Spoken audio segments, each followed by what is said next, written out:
Hello, hello. You're listening to Pop Leisure, and I'm your host, Lane Caddy. Pop Leisure gives you the lowdown on local happenings, movies, music, art, and entertainment. Let us know what's happening by sending us an email at popleisureshow@gmail.com. I'll tell you what, guys, springtime is chock-a-block full of exciting things to do in this area. And I've got a few of them listed out here so that you can mark your calendar to check out these exciting events. The first one up, the Schuylkill River Heritage Society in Phoenixville will cut the ribbon on its vintage Phoenix wheel next to Borough Hall on Saturday, June 6th at 10 a.m. The Phoenix wheel is the oldest amusement wheel in the world, originally made by Phoenix Bridge Company in 1893. This wheel was operational in Asbury Park, New Jersey for nearly a century. Now it was moved back to Phoenixville, and it's being built as a 78-foot tall sculpture with lighting. But it sounds like it's not going to be operational. They're calling it more of a sculpture to celebrate the town's industrial heritage. So very exciting. Check out the ribbon cutting ceremony. That is, again, going to be Saturday, June 6th at 10 a.m. Moving on through the month of June, Sunday, June 14th, the American Treasure Tour Museum is having its annual exclusive director's tour. And what does that mean? So the American Treasure Tour Museum, you can get your tickets and be there any weekend that you'd like. But on June 14th, there is a special director's tour that is actually gives you kind of the all access pass. It's a more expensive ticket, and you get direct question and answer with the director of the museum. He is a historian with a huge amount of knowledge, Ross Brackman, and you get to Q&A with him. You get to actually get off of the tram ride and go see behind some of the music machines, more about how they work. They actually lift up the hoods of some of the classic vehicles and check out the engines. There's a lot of show and tell, and you can actually sort of direct the interest of the group by asking questions and telling them what you want to see. It's a really personal, hands-on experience. So if you love the crazy pop culture excitement at the American Treasure Tour Museum, this is the chance for you to get up close and personal. The other major benefit of coming to the director's tour is that you can bring all your photo equipment that you want, and you do get the opportunity, again, to exit the tram ride, so you don't have to be beholden to the movement of the tram for your photographs. You can stop, get off, and set up longer exposures and more interesting angles to get some excellent photographs in that totally bonkers space that has so much different sort of stuff that you just can't see it anywhere else. Again, that's Sunday, June 14th. Tickets are available at americantreasuretour.com for that one.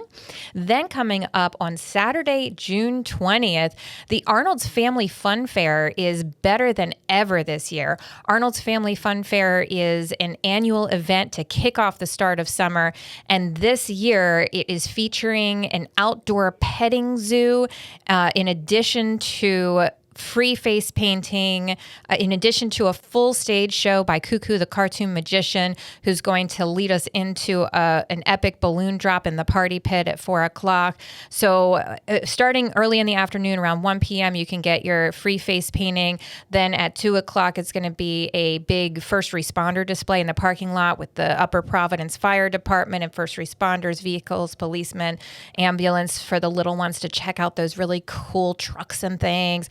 And then at 3 o'clock is Cuckoo the Cartoon Magician doing a free live stage show right there right in the middle of Arnold, which culminates in the spectacular balloon drop opportunity moment. It's a super fun thing for all the kids. And that, again, is Saturday, June 20th. Mark your calendars. You don't want to miss that. The entertainment is all the things that I've just mentioned are free. And then, of course, you can get go-karts, laser tag, bowling is at a charge. But a lot of the things that you get to enjoy are without charge at that Arnold's Family Fun Fair on Saturday, June 20th. That coincides this year with a special key concert series in Water Tower Live, which, as you know, is housed inside of Arnold's Family Fun Center. So the entire afternoon, there's going to be a special key concert series raising money for the Yo Show, a tribute to Jeff Perini. The special tribute honors Jeff Perini from the Yo Show podcast, one of the biggest supporters of local original bands. Join us as we celebrate his legacy with a full day of incredible original music. So that's going to be going from about 2 in the afternoon well into the evening during the Arnold's Family Fun Fair live music in Water Tower Live. And some people are probably just going to especially be coming out to check out the music. There's no cover. It's free to enter, but they are accepting donations to help support local original bands. So that's always a fun, worthy cause. Then Sunday, June 21st, the very next day, at Oak Center Cinema, you can meet Woody and Jessie from Toy Story. Those characters are going to be provided by Royal Enchantments Entertainment. Really thrilled to have them there from 1 to 3 in the afternoon on Sunday, June 21st. So if you're headed out with the kids to see Toy Story 5, that's opening weekend of the movie, and come to Oak Center Cinema. We're going to have some showings that coincide with this 1 to 3 p.m. time slot, so that when you come into or leave your movie, you'll have this free photo op moment with Woody and Jessie. That's the cowboy doll and the cowgirl doll from Toy Story. And I got to tell you that watching the trailer at home with my older kids, we are all really excited about the storyline of Toy Story 5. It doesn't feel like a remake of some of the older themes that they've done. It's an overarching theme of the story is that the kids are abandoning their toys for digital screens. And the toys are working toward a revolution to bring back real toys and real imaginative playtime. And I'm really moved by this. I think the world needs more of this message. We've got to get our kids off of screens. I mean, yeah, they have their place, great, but playtime is so important. Imagination time is so important. And this movie really brings that point home, and it brings that point home to the kids at their level. So I'm just thrilled about this movie and really excited to meet Woody and Jessie from Royal Enchantments Entertainment for free from 1 to 3 p.m. on Sunday, June 21st. You do not necessarily have to purchase a ticket for the film to come and meet Jessie and Woody. You can just walk on in, get your photo op moment, maybe get some popcorn, and then go on with your day. That's okay too. So don't worry about that. Totally fine. Come on in. In addition to that, I have to tell you about another really exciting development over at Oak Center Cinema. They are the only movie theater that I have ever heard of that has opened a child care during your film. So it works kind of like when you go to the gym and you drop off your kid in the child care space for 2 hours. It's the same thing. They set up one of the auditoriums with all you can play air hockey, a bounce house, and cartoons on the screen. And you get to drop your kid off there while you watch your movie. So set up your date night. You don't even need to find a babysitter. You bring your kid with you. It's going to be for ages 4 to 13. So the kids are not babies. There's not baby care there, but for school-age children, you can bring your kid along to date night and just set them in this popcorn playhouse, it's called, and it is a ton of fun. I went in there to take some pictures the other day, and I was blown away by how exciting it is with the moon bounce up front, and they have big couches so you can lounge around and free play air hockey. It is $20 for the first kid and $10 for any kid after that. And let's face it, that is cheaper than a babysitter goes for these days. So I think it's a great deal. That's going to be open from Fridays from 4 to midnight and Saturdays from 4 to midnight. So just Friday, Saturday night, plan your date night, and you will have childcare provided by Oak Center Cinema. Thrilled about that one. That is open as we speak right now, Fridays and Saturday nights. So you don't have to wait for opening day for that. It is already here. It has come to us now. All right, moving on. Monday, June 22nd is the first day of Arnold's Camp Awesome. Arnold's Camp Awesome is a weekly day camp from 8:30 a.m. to 3 p.m. for kids to live out their dreams on the go-kart track and laser tag, ropes course, rock wall, mini golf, games, movies, and more. Register at arnoldsffc.com/camp. And many, many thanks to Reliance Federal Credit Union for awarding 9 different kids a scholarship to Arnold's Camp Awesome this year. Their generosity paid the way for 9 kids to come to a week of Arnold's Camp Awesome at no cost.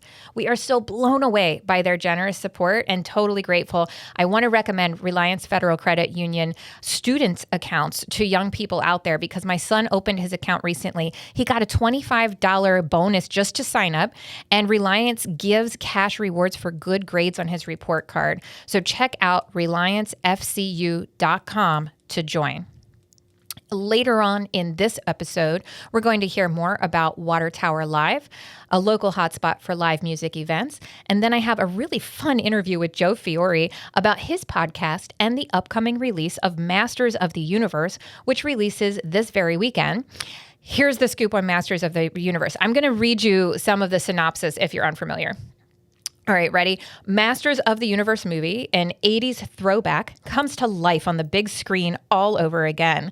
Masters of the Universe is a toy franchise that was turned into an 80s animated TV show and a 1987 movie starring Dolph Lundgren as the uber buff hero. This updated reboot of Masters of the Universe from director Travis Knight brings the legendary franchise back, hitting theaters this summer. After being separated for 15 years, the Sword of Power leads Prince Adam back to Eternia, where he discovers his home shattered under the fiendish rule of Skeletor. To save his family and his world, Adam must join forces with his closest allies, Teela and Duncan, and embrace his true destiny as He-Man, the most powerful man in the universe. So that brings me to the interview with Joe. He talks a lot about He-Man, and you want to know that He-Man is the star of this film, Masters of the Universe. So I'm looping you in case you don't know it. In other movie news, I saw The Mandalorian and Grogu this past weekend and absolutely adored it. If you haven't seen it, it was really great with my school age kids to go and see it together. Star Wars has long time been a thing that brings a family together, right? It's something that the content works for everyone in the family, and we all loved it. Baby Yoda, who is now called Grogu, is super cute in this film. Time and again, he appears and does the quirkiest little thing to make everybody giggle. The storyline was really full and well thought out, and it also kind of chimed back to some of the original Star Wars. I'm talking the ones that came out in the late 70s, early 80s, like those Star Wars with the characters being a relative of Jabba the Hutt. And Jeremy Allen White does an incredible job of voicing the new Hutt character. So I definitely want to recommend, if you haven't seen it yet, it's been out a few weeks, but if you haven't seen it yet, check out Star Wars, Mandalorian, and Grogu. And if sci-fi is not your speed, there's one more movie that I have to chat with you about. It's called The Breadwinner. And the reason I want to talk about it is because I am a big fan of Nate Bargatze's stand-up comedy. This is his first ever starring role in a feature-length film, and it's about a family. There's 3 kids, and the mom is an ambitious superstar type of mom who gets a deal on Shark Tank to start a huge business, and she has to trade spaces basically with her husband, where her husband had been the breadwinner, and now he has to take care of the 3 children.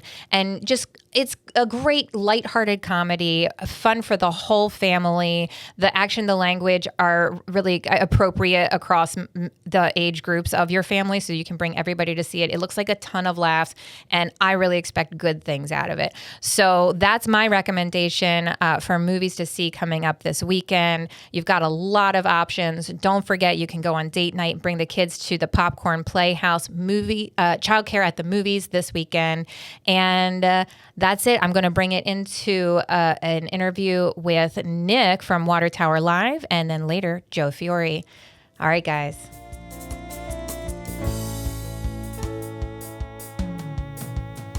You're listening to Pop Leisure, and I'm your host, Lane Caddy. Pop Leisure gives you the lowdown on local happenings, movies, music, art, and entertainment.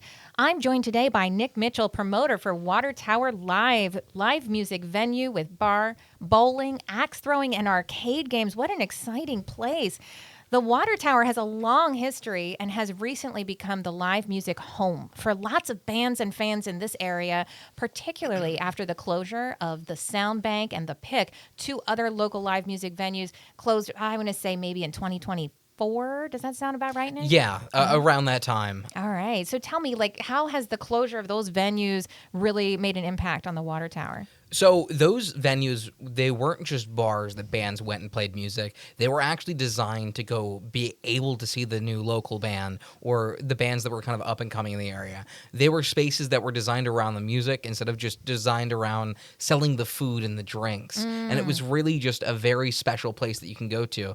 The Pick has a very long and storied history, going back to when it was the original Mansion House. So a lot of, Bridge Street actually has a lot of history to it. Of course. And we're seeing a lot of these kind of mid-sized venues disappear, and that's what kind of makes the Water Tower a lot more special, because there's rooms that could hold 100 people, rooms that could hold 10,000 people, and the Water Tower is kind of right there in between. Yeah, it's a good mid-sized room. So it's an opportunity for a band that might be just coming up to really play at a bigger stage, you're saying? Exactly. And Yeah. then for the national acts as well, it's something that offers something a little bit more intimate. Sponge is one of the national acts that we've had there. They're used to playing massive stadiums. Wow. Where you're seeing them through binoculars, essentially, at that point.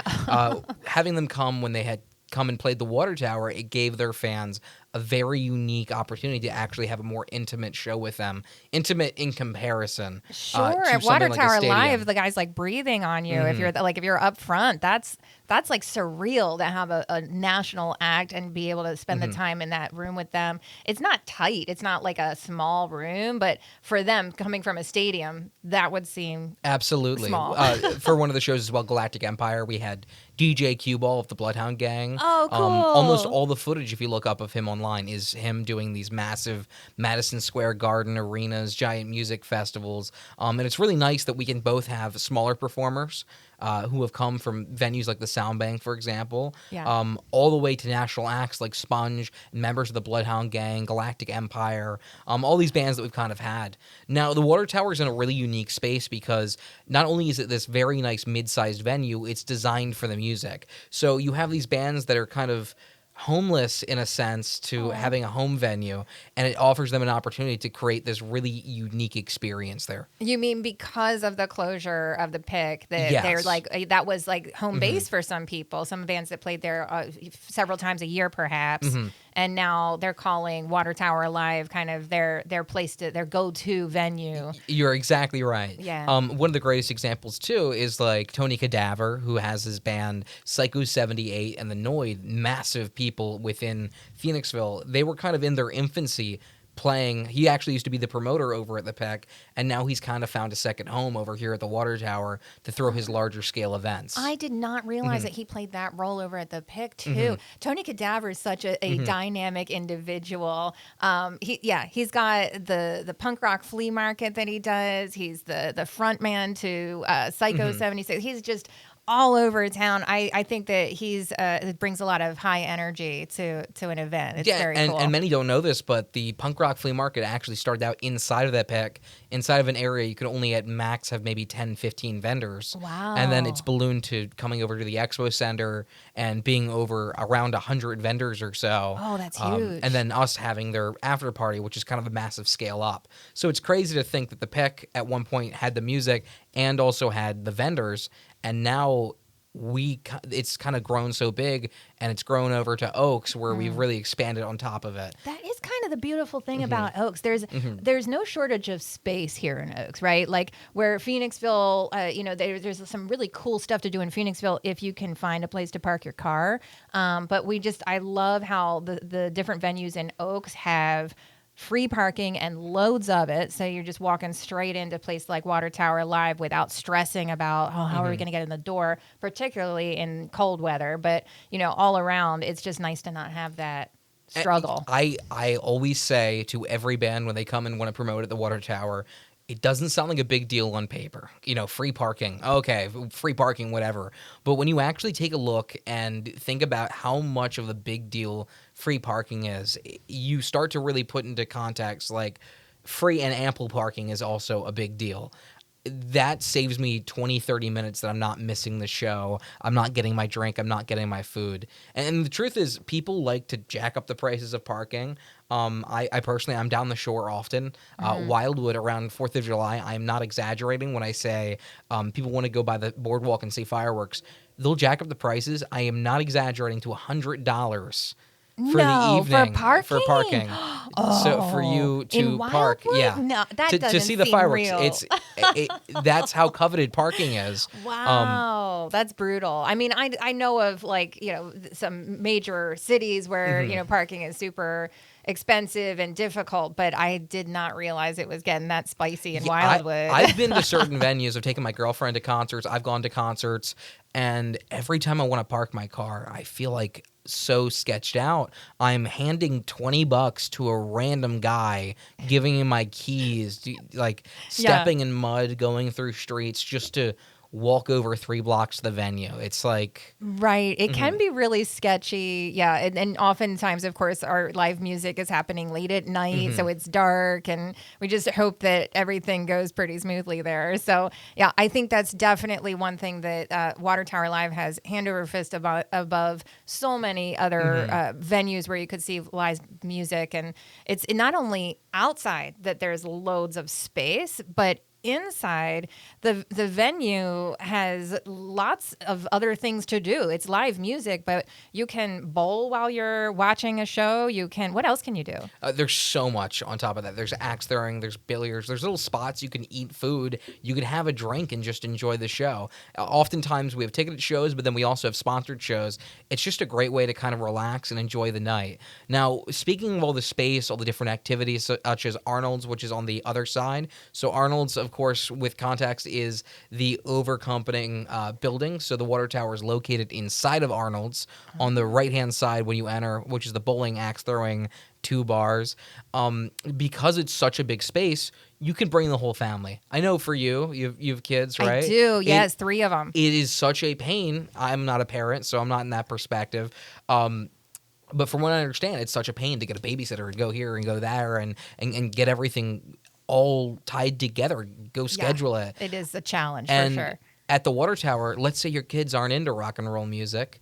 Let them go over to the arcade for a little bit. It gives them some space to kind of chill out and do something else that isn't music nonstop. You're really onto something there. If you're taking your kids to a concert, let's say you want to go see whatever death metal band, you're not taking, depending on what type of parent you are, of course, but there's no arcade for them to run to. That's true. That's true. If you're going straight to it, and it's a straight up music venue without all those frills, right? You're just there with them. I did take my kids to a Macklemore concert at the Met, and it was, I got to say, it was so spectacular, but he swears like a sailor, and you don't think that necessarily when you listen to his music, but during the concert when he's chatting up the audience, swears like a sailor, and it was so funny. My kids were like wide-eyed, and at some point he kind of stopped and said, "Hey, shout out to all the kids in the audience," and he had them all like raise their hands, and he's also a father, so he stopped himself for a moment and said, "Hey, I just want you to know that I know I swear like a sailor, and you shouldn't talk like this, but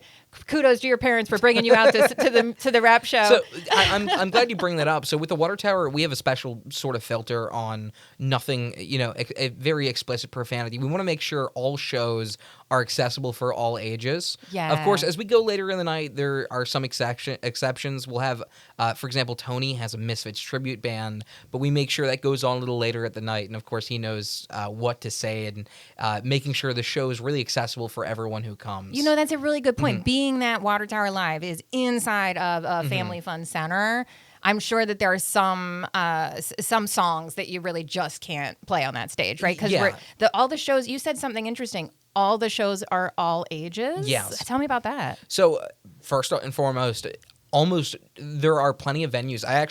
I'll talk to a lot of bands that want to come and play the water tower, and oftentimes the age range of members of a band could be like a 10-year span, 20-year span sometimes. Sure.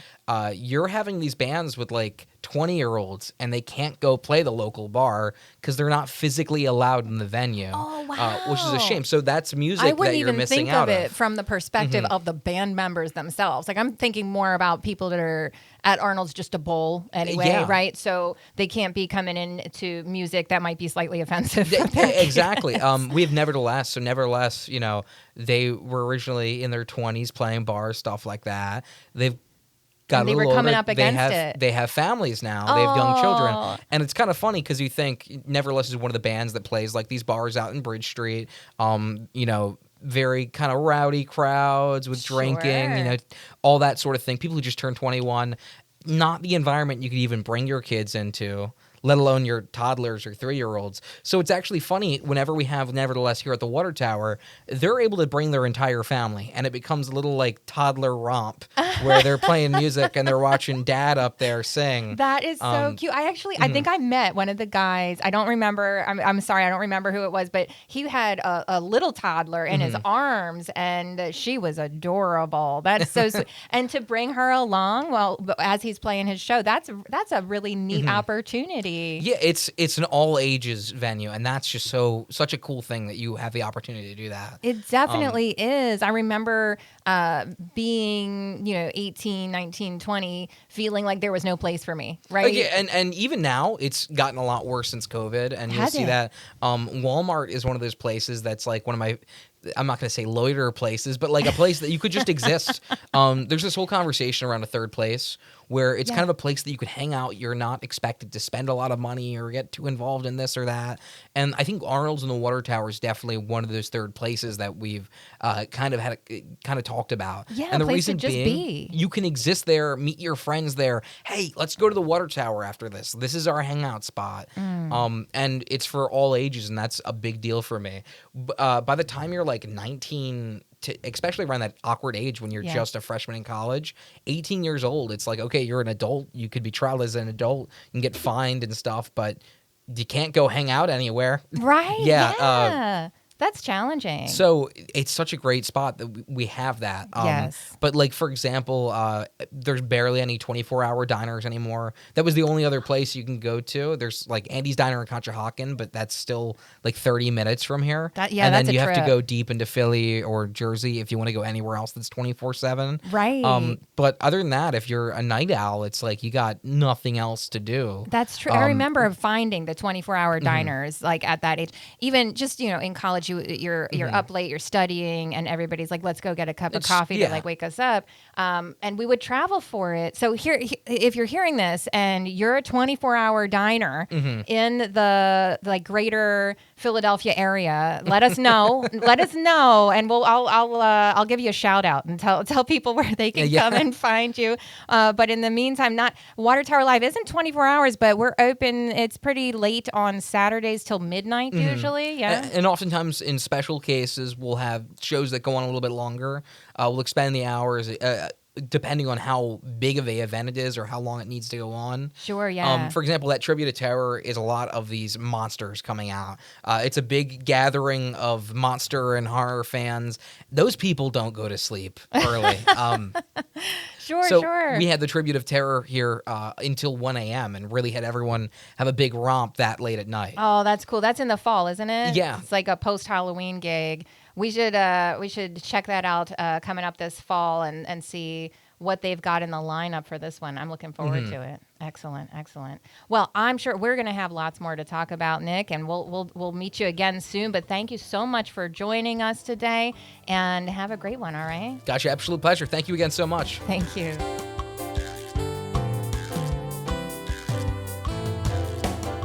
You're listening to Pop Leisure, and I'm your host, Lane Caddy. Pop Leisure gives you the lowdown on local happenings, movies, music, art, and entertainment. Let us know what's happening in your neck of the woods at Pop Leisure Show on Instagram, or email us popleisureshow@gmail.com. You can join us on FM 98.5 The Phoenix, Thursdays at 6 p.m. and Fridays at 9 p.m. And I'm here joined today by Mr. Joe Fiore. It's so good of you to join me today, Joe. How you doing? Doing great. Thanks for having me. Oh, thanks for coming out. I am a big fan of your YouTube channel, Krazy Joe's Adventures on YouTube and Instagram. follow them both. Tell me where it began. When did you start with this kind of recording of your life's journeys and adventures? It's a long story. It started as a podcast. Okay, started good. as an audio podcast called Mega Podzilla. and our mutual acquaintance, Mr. Bob Trait, was my co-host for a while. No kidding. That's great. It was, just an audio podcast where we talked about movies, we talked about comics, we talked about television, whatever was going on at the time. Then one day, I got a cease and desist from Toho saying I was infringing on the Godzilla copyright.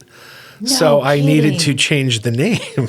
Wait. Who's Toho? Toho, it's the Japanese company that owns Godzilla.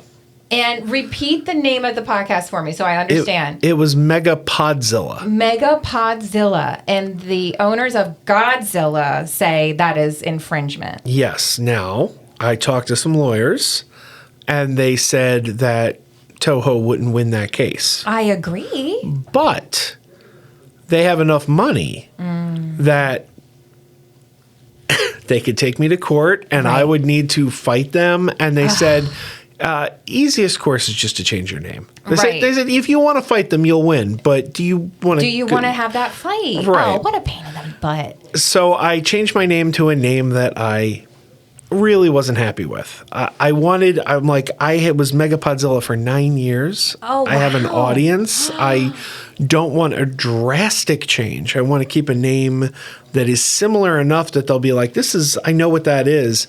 Yeah. But I had to get rid of the Zilla. So it went to Mega Podtastic, which it's a word. It says nothing. It's it though. It's fun. Yeah, I was never pleased with it. Okay, all right. But eventually it segued into the YouTube channel and became what it is now. And what it is now comes from a friend of mine who I saw on YouTube around 2012, 2013. And I've been like, I get this guy. Like, I understand what he's doing. But he was going out and he was checking things out in the world. Like, I was behind a microphone talking movies. Right. And I see him and he's going to abandoned places and theme parks and roadside attractions. And I'm like, this guy, this is amazing. I love this. Yeah. And I'm like, that's what I want to do. So I started doing the YouTube in addition to, and it was the same brand name on the podcast and YouTube. I understand. And, but I started trying to do that kind of thing. My friend, by the way, just passed away in December. His name's Adam the Woo. Oh, I'm so sorry. But is his channel still up? We can check it out. His channel is still up. Okay. His channel's called The Daily Woo. Okay. He passed away in December.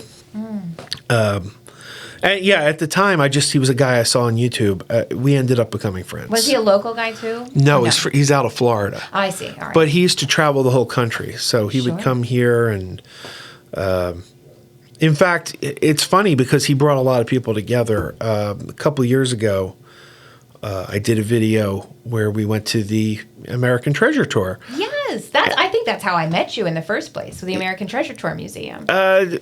Maybe? A little bit. We're around there. We keep running into each other. It's how you and I met is actually really kind of a funny story because I'll get to that in a second. Okay. But no, when I went to the American Treasure Tour, I had a guy with me named the Philly Captain. Okay. And he's very big on YouTube. And I only know him because our friend Adam introduced us. Okay. Like he kind of brought the two of us together. But anyway, the channel eventually just morphed into Krazy Joe Adventures. And that's what it is today, Krazy Joe Adventures. And you go on amazing adventures. I don't know about amazing, but I think the American Treasure Tour is up there as far as amazing adventures. But, all different types. All different types. Do you have, like, a specific, favorite adventure? Oh, I don't know. Favorite. The ones I like the most are always the ones nobody cares about. Really? Yeah, it's like Yeah, it's so weird. You never know what people are going to gravitate towards. That's true. That's true. It's always a surprise to me. Like, we put up posts all the time from different, the American Treasure Tour Museum or Oak Center Cinema. And the one that hits, the one that gets 2 million views is always an absolute surprise to me. So you never know. But for you, the experience of actually going and being there, from your perspective, would you have a favorite? One that I was really excited to do was a couple years ago. I was trying to think, what can I do for Halloween? Mm-hmm. Halloween's coming up. I want to put out a Halloween video. And then it occurred to me, we're only about an hour away from Grover's Mill, New Jersey. Mm-hmm. And that's where the Martians landed in War of the Worlds. Oh, cool. In the radio broadcast. So I said, I got to go to Grover's Mill. I want to go to the landing site of where the Martians landed on the famous Halloween radio broadcast. So great. And I put it out there, so excited, and nobody cared. It just didn't hit, huh? Yeah, but then I'll go to a video store. I'll be like, hey, a new video store opened in town, and it gets a ton of views. And I'm like, really? Like, don't get me wrong. The video store's cool. I'm not saying it's not, but I'm like, I thought for sure. Right, this great idea to go to Grover's Mill. And it was just kind of, what is Grover's Mill like? Is there attractions related to the... Well, they put up like a monument. There's like a monument in a park, and there's, there's a water tower. Good. And the water tower was there in the 30s.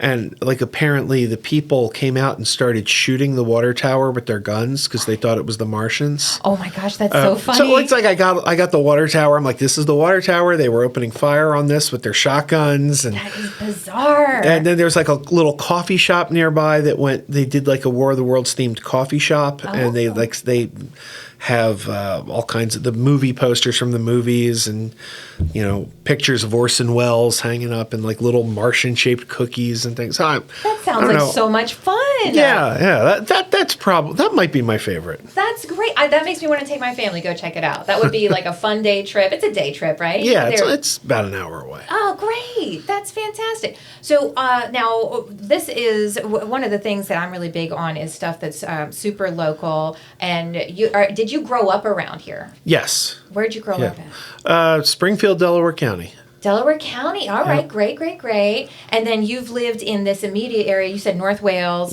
for how long? Off and on for 20 years. Off and on? That sounds mysterious. I want to know more. I lived in Delaware County my whole life. Okay. Until I met my ex-wife. Uh-huh. And then I ended up moving up this way. Sure. And then we got a divorce and I went back to Delaware County. Okay. And then I met my current wife and ended up back up here again. So it was kind of spicy. I'm glad I learned that. That's great.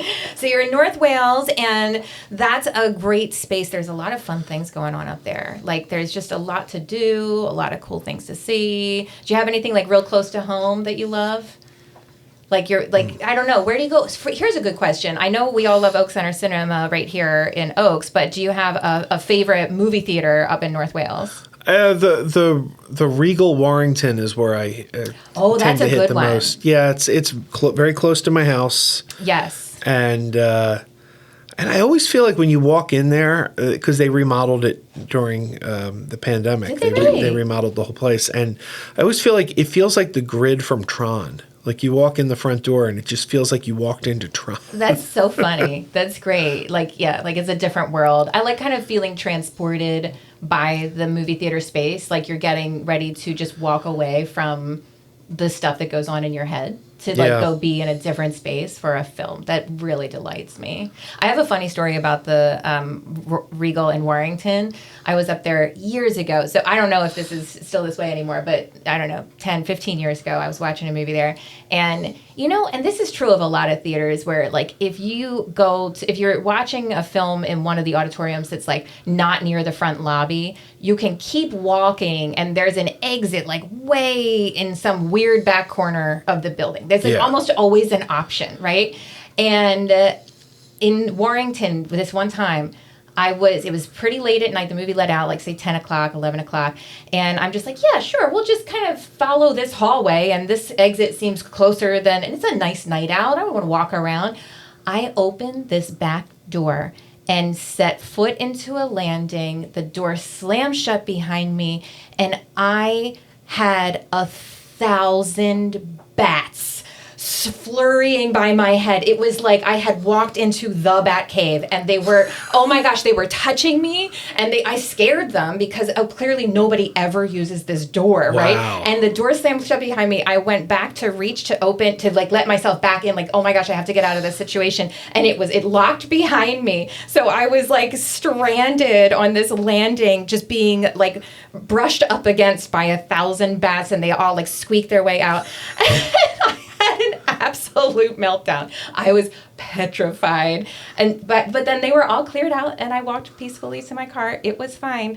But yeah, there's some bats up that way. Wow. It was terrifying. I'm friendly with the management over there. Next time I see them, I'm going to have to ask if the bats are still there. You know, it was a very long time ago, so who knows? Maybe they are not there any longer, but wow. The funny thing is, do you ever like watch videos of bats on like YouTube, like baby bats, and they're so cute. They look like little puppies. Like I've seen like some of them like eating bananas and stuff, and they're just. They are kind of cute. But I would be I love bats, and I would be freaked out by that.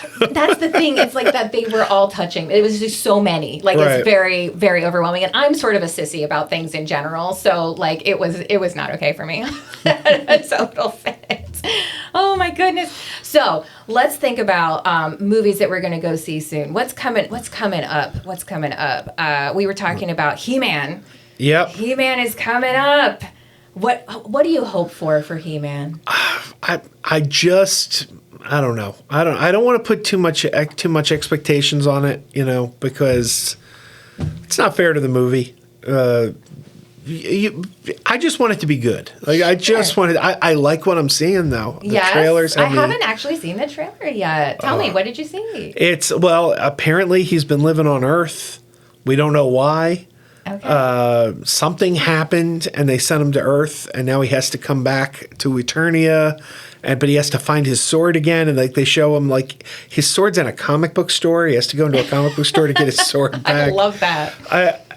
I don't know. Like all the characters look exactly like they did on the old cartoon and the old toys. Like they nailed the look of it. Good. I don't know. It just looks like so much fun. That is very promising. I agree. Yeah. He-Man's very special to my wife and I.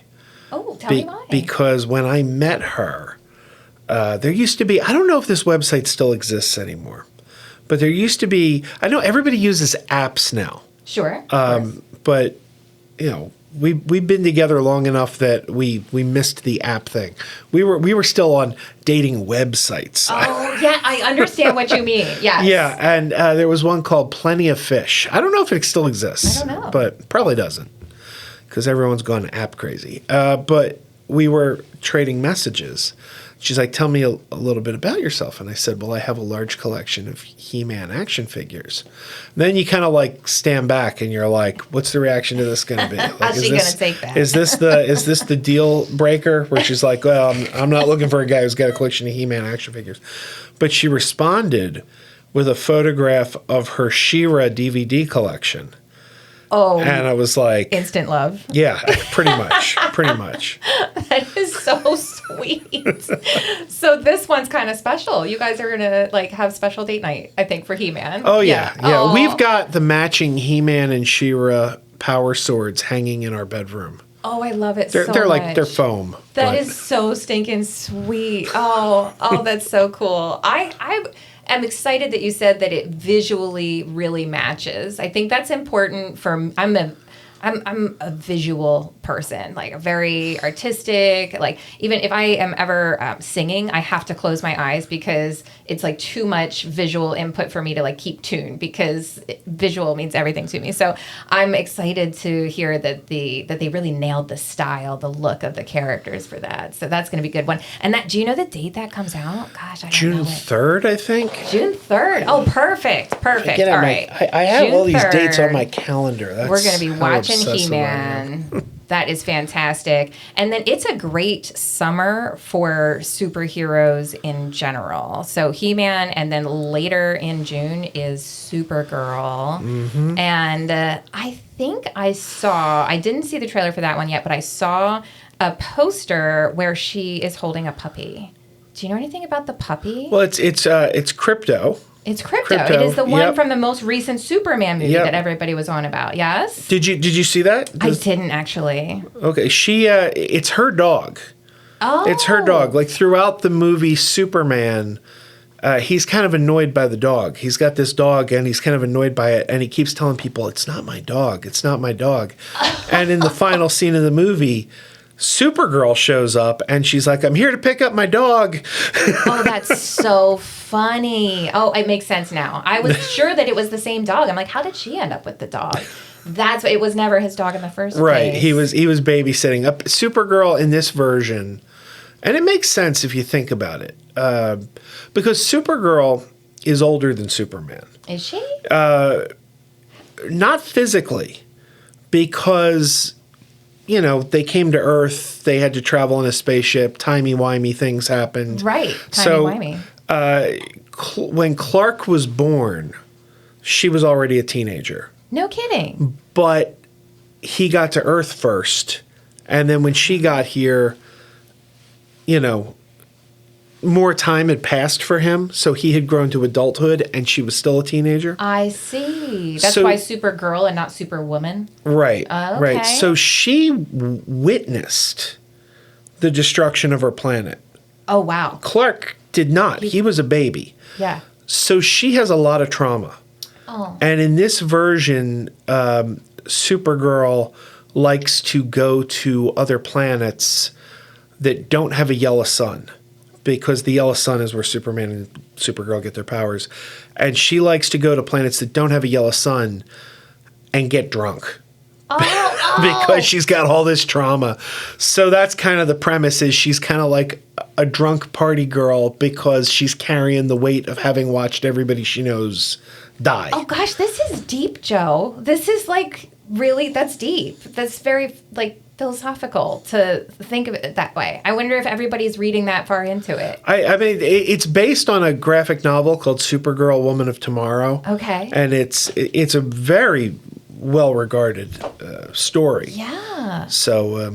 Wow. Okay. So when she goes to planets that don't have a yellow sun, just being there away from that yellow sun power makes her feel drunk. Is that what it is? Or she goes there and drinks alcohol? She goes there and starts drinking. Okay.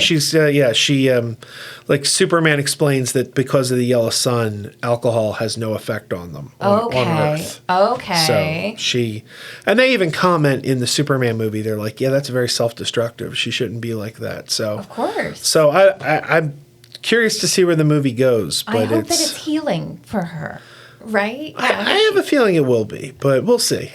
Yeah. That seems like it could be like healing and uplifting in the end, but we don't know where they're going to go with it. Right. How interesting. I'm excited to kind of see what other worlds she's going to and how they portray that.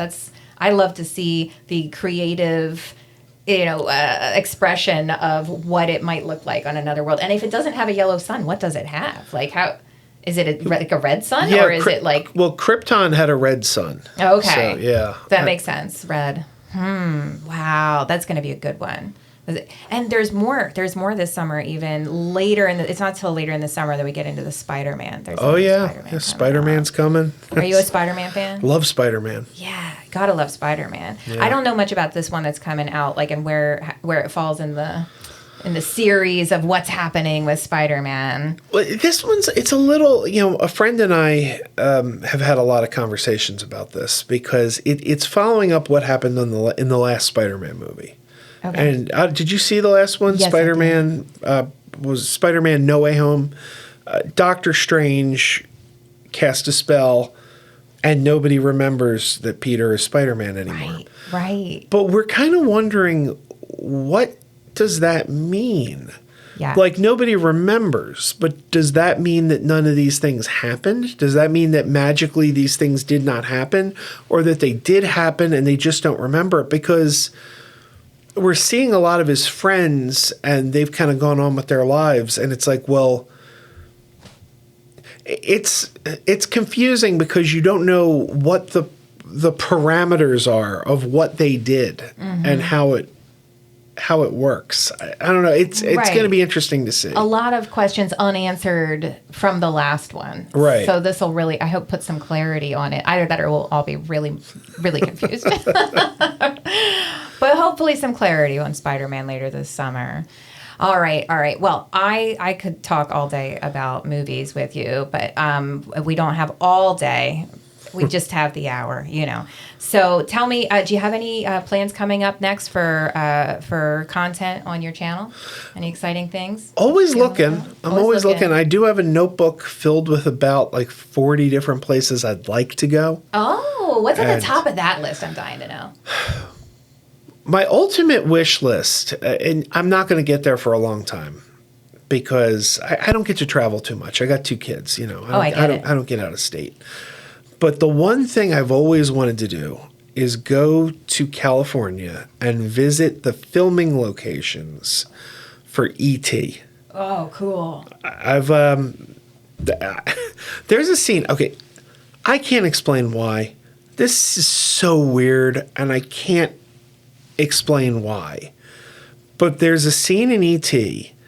where E.T. went missing. And Elliot says, Michael, you gotta find him. And Michael gets on his bike and starts looking for him. And he finds E.T. laying in a creek. And he's dying. And there's even a raccoon sniffing at him. Oh, no. And I've always wanted to find that creek. And I told my wife, I said, I want to lay down in the creek and get a picture laying in the position E.T. was laying in the creek. That would be and people are cool. like, why? Why do you want to do that? That would be epic. I understand why 100%, Joe. Well, even I don't, so that's good because even I don't get that one. I don't know what drives that one. Of all the places in E.T., of all the happier places, I want to go lay in the place where they found him. That's a good point. There are some brighter spots in that movie. The movie's a little sad right there, but I just sort of get it. It's where you feel the most. You feel the most when you're very concerned about E.T. That's really where it really hits. So that's all right. That's a really great one for your list. Oh, you know what? I just remembered. I'm embarrassed to say that I don't remember how we met. And you said that there's a kind of a funny story, and I feel bad. I don't remember. Okay, I love movie theaters. As do I. And I do a series, or I kind of started doing a series. I haven't done one in a while because, fortunately, no place is closed for a while. But anytime a movie theater would close, I would kind of do a video called "This Used to Be a Movie Theater," and I'd take you around and show you.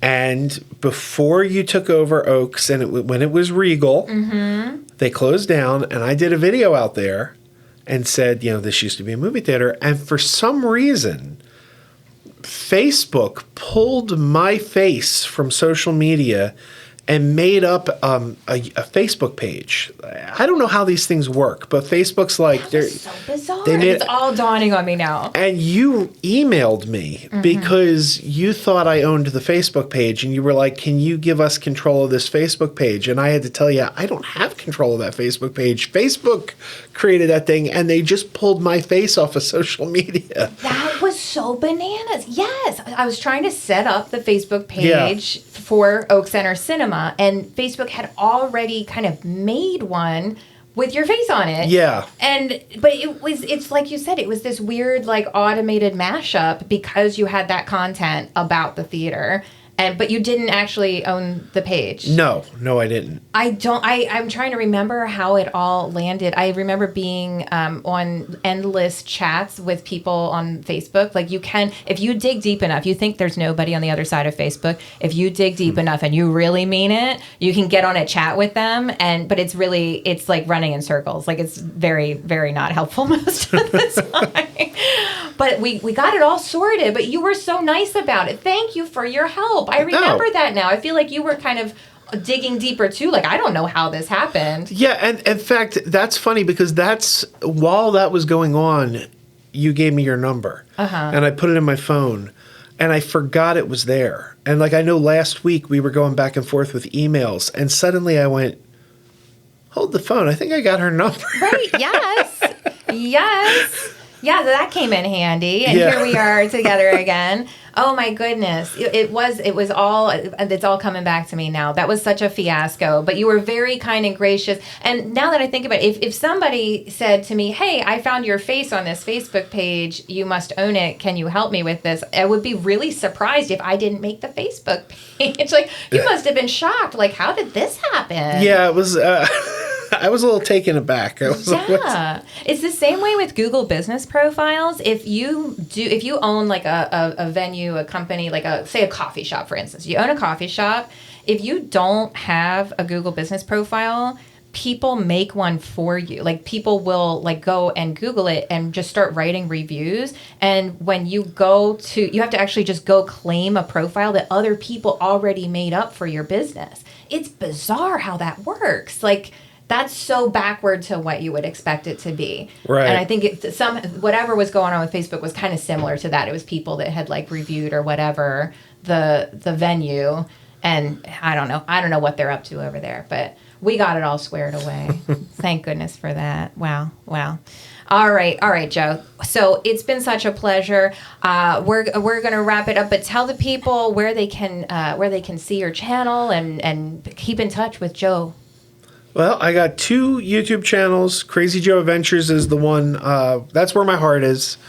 So check out Krazy Joe. It's with a K. Krazy Joe with a K. There's also a channel on YouTube called Krazy Joe's Adventures with an apostrophe S and a C. Oh, that's not me. Not you. That okay. is not me. So Got no, it's it. Krazy Joe Adventures with a K. And there's also a channel where I talk movies and do movie reviews. That's Krazy Joe's Concession Stand. So that's where you'll find me. Lots of fun stuff with Krazy Joe. Thanks so much for joining me today, Joe. Come back again soon. All right, thanks for having me. All right, we'll see you.